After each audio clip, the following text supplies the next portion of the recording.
Welcome to another episode of Animator Interviews. My name is Evan Vernon. I'm a contributor at Animation for Adults, as well as Animation Nights New York, also known as ANNY. For those new to ANNY, we are a monthly screening event and yearly festival that celebrates the very best in animation talent. Our artists come from all across the globe, and many have had their work featured at Cannes, Annecy, and other prominent festivals. We receive hundreds of submissions each year, and each year we screen just 20 at our annual Best of Fest. Today we're joined by one of those 20.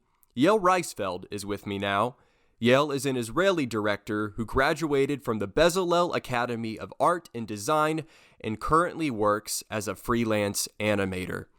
Yael's thesis film, ALEF B'TAMUZ, follows three pilgrims who travel to Zefat, a Jewish cemetery renowned for its supernatural powers. The pilgrims pray on the graves of Zefat to get help with their life problems, hoping that the ghosts underneath will hear their cries. The ghosts answer, but not in a way the pilgrims expect. What follows is a night of dance, flight, and possession that will rock Zefat to the core. Dizzying, surreal, and visually unique, ALEF B'TAMUZ is a proud addition to this year's Best of Fest. Today, Yael has kindly agreed to discuss this film and chat a bit about her career. Today's interview is also public and open to audience questions. We will address all of those as they come in. Yael, thanks for being here. I'll start with the same question we ask all of our artists. What got you into animation? I guess Ren and Stimpy is the point where I, as a very small kid, I saw this show, Ren and Stimpy, and this disgusting thing that I was just obsessed with it so much, and this is what I want to do. So that was the key moment. And then I started life itself and did some boring job that I wanted to die. So I just left it and went to animation. Yeah. No, thank you for giving us some context there. It's interesting you mentioned Ren and Stimpy, a very surreal program and kind of contentious given the history of its director, but memorable nonetheless. And you can kind of see that surrealist style in your own work.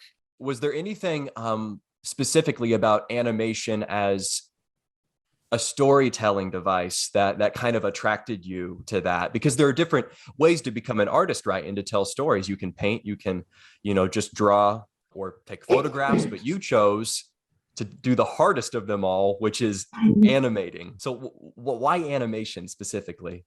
I think I'm also into music. I play piano and I like to improvise. There's something about the timeline, I'm also visual artist. I always, drew and so on, but I was always on both music and visual arts. So I found that this is the place where they meet in the most amazing way.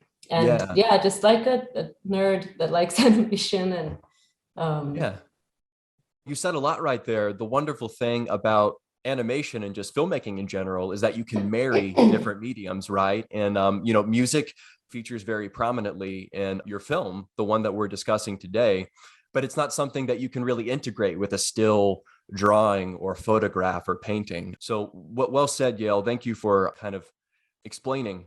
So you attended the Bezalel Academy of Art and Design, which is a very prestigious academic institution in Israel. We've had a lot of artists from Bezalel come through ANNY's doors.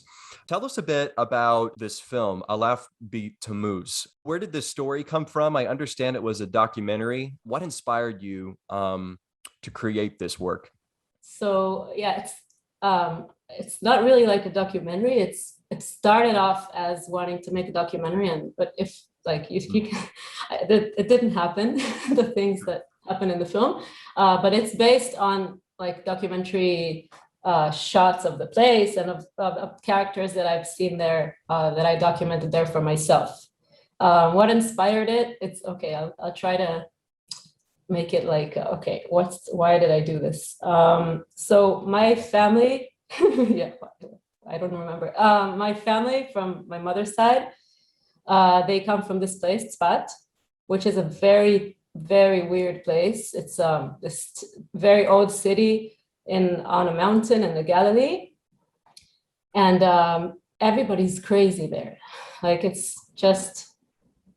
hard to explain if you haven't been there, but everybody's very like in spiritual places. And also my uncle that passed away recently was schizophrenic, and he used to live in my grandmother's like house. Outside there was like a room where he lived there. And as a kid, I was very like, it was kind of like I used to come over in the summers and help her take care of him and give him pills. And like this whole atmosphere of being in the summer as a kid in this place was very psychedelic, and it went into like my dreams. I have this whole dreamed space that I still sometimes have of this city, just this psychedelic realm of this place.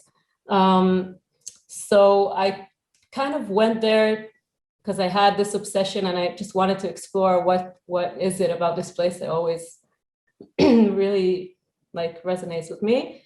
And the cemetery that is in there is also like, I've been there in all hours of the day. So even if you come there in the middle of the night, it's packed with people. And there's like candles everywhere, and people like praying and singing, and it's all in the middle of like this amazing nature. And it goes on and on. Like I can talk about it for hours, but so this is kind of the background of why it started. And at the same time, like emotionally, for where it got to, I got really like interested in this. I'm not a religious person at all, and I'm even pretty cynical about it, but something about seeing the people that come there to pray for their problems and experience this very spiritual thing made me like sad, like in a complex way, like sad, like a beautiful kind of sadness of like the fact that faith is tragic in a way for me. And also what things that I've been going through at the same time, like medically. And so it's kind of an issue that always I'm interested to explore, the tragicness of faith. You've said a lot right there. And for those who haven't seen the film, I'm probably not doing it justice with this description, but it seems to focus on three pilgrims who journey to this cemetery and pray on the graves of what I'm guessing are dead rabbis, in hopes that their sickness will be healed, that their lives will improve, and in the process become possessed. And what ensues is a wild psychedelic, you said the word, yellow night of just kind of madness that ends at daybreak, and they're kind of back where they started. I'm curious about the visual style of this film. It's very unique. I don't have as keen an eye for animation as some of our fans do, and certainly not the same eye that you do as an artist, but there seem to be like 3D models, cutouts. I thought that even some of the backgrounds were in live action. So tell us a bit about your process constructing that. It looks like it took a long time and a lot of care, but what inspired you to kind of create this hybrid style? So I started experimenting with this style on my third year film with Nofar Schweitzer, which was also an ANNY camp program. Yep. So I found it very joyful to not just be, drawing all day on my Wacom and just going outside and taking some like pictures and videos, and then seeing how I can like create from all these things I collected, like this world where I kind of tear everything apart and bring it back together into something different. It's just so fun, and it gets me out of my computer. So this is kind of why I chose this style. And there's a lot of live action, also like footage that I made into like collage, like, in After Effects, and also videos and 3D and many things. Yeah, I'd imagine that was very labor intensive, but the end result is so unique. I don't think I've ever seen in animation quite like this, it sticks with you. So good on you for kind of creating this almost, I don't know if you describe it as a signature style. Your other films might deviate from that, but it's very beautiful to look at, as bizarre as the subject matter of the film can be. So thank you, Yael, for sharing. I know you hesitate to describe this film as a documentary, but I'd like to pick your brain a bit and get your opinion on this.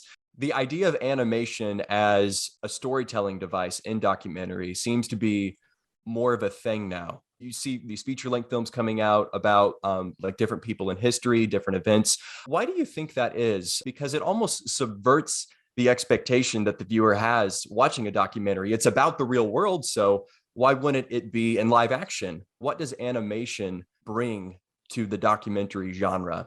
I think there's a couple of things. First of all, it's very unlimited. Like if you want to make an entire live action documentary, then you have to actually be in all the scenes that you're trying to document and with all the equipment at the right time. And it's limiting in that way, and also in your expression, it's a bit limiting because you can only show. You're a bit more limited in what you can show and how you can deal with the subjects. On the other hand, you can also like be very literal with animation. Sometimes I feel like it's, I, as a freelance, I get contacted a lot with documentary filmmakers because it's very trendy now. And sometimes it's just like, we have this blank place where we don't know what footage to put. So we'd like to put animation there, which is nice for me. But sometimes I tell them like, I don't think it's a good idea, or it doesn't always work in my opinion, but it depends. So it's almost more freeing because you can capture reality, but you can also create something more like subjective or imaginative. Is that kind of what you're saying, Yael? Yeah. And also for me, I really want to like do things that sometimes I'm very limited with the documentary subjects that I want to do because the characters don't want to be revealed. They don't want to be exposed.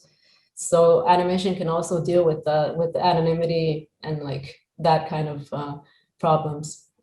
Very well said. Never considered that before. If someone doesn't want to be featured because the subject matter in question is maybe just too sensitive, then you can work around that. Really fascinating comments you made right there. Thank you so much for sharing. I had just a couple more questions for you. I appreciate we're getting close on time. So you graduated from Bezalel, I think in 2018. So just a couple years ago.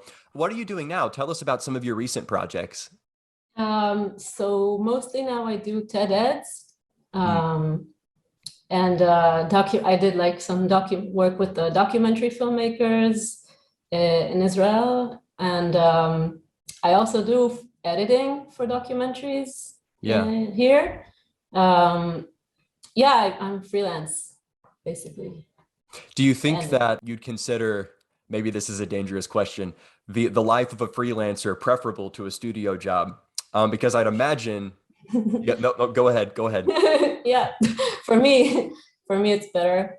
I'm very problematic with office jobs myself. My recent very short independent film is actually about like lunch breaks from my like experiences from being in offices, and the lunch break being the only part of day that I remember from them and that I liked and was very looking forward to. So I documented many different lunch breaks from different jobs, from construction work to like teachers and so on. You probably have just a greater range of projects coming your way too. You talk about these documentaries and commissions you've done, but also these TED Ed videos, which by the way is amazing. I mean, to work with TED Ed is a powerful testament to your skill as an artist. Everybody watches those. So I hope you're enjoying yourself. That sounds like an exciting career path. Last question I have for you, Yael, is just, you're a young artist. You have your whole career ahead of you and have already done so much. But there are plenty of great things to come as well. So where do you see yourself 10, 20 years down the road, ideally? What would you like to be doing? Films, I guess, like independent films. I hope to have more bravery to actually do like, because now I'm very stuck creatively. Every idea that I have is kind of like, no, that's not good enough, or I don't know. It's hard. I find it a bit hard to create recently, also because it's like society is changing in a good way, I feel, but it's very confusing at the same time. Like a lot of things that, a lot of content that was made like even 5 years ago, I look at it now and it doesn't stand up to like current conversations about, you know, politics or social things, and it's very confusing for me. But yeah, I hope I would be like brave enough to create art and not just commission work. Yeah, no, absolutely. Would this take the form of like a feature film possibly? Is that what you're... That's a very big aspiration. Even if it'll be short films, I'll be content, because it's yeah, just as long as I'm creating, and yeah, I like what's... It's the content, not the length, that matters per se. Yeah. Yeah. Yeah. Well said, Yael. We do have a question from Billy in the audience. I'll go ahead and read it back to you before we finish. Billy says, great film. Your use of photos and videos seem to have used you more in the design of backgrounds than the character design. Is that right? What was that a conscious decision? And to what extent were characters modeled after real people, photos or videos of real people? Yeah, the decision to do it mostly in the backgrounds is because I'm kind of more, the backgrounds were more available to me. I didn't want to use real people, and also technically it's just hard to animate. It was mostly, I think, because of technical issues, but yeah, I just wanted to keep the character very expressive and like classical animation, so I could just concentrate on the acting and you know, overall design of them. And were they based on real people? Not like one-to-one, but a lot of observation, like of each character is like kind of based on someone that I saw, that I have in my head. Yeah, well, and maybe the somewhat nondescript appearance of the characters makes them more relatable in certain ways, because it's not just three people, I guess at the end of the day you're talking about, but many different people who have come to this gravesite.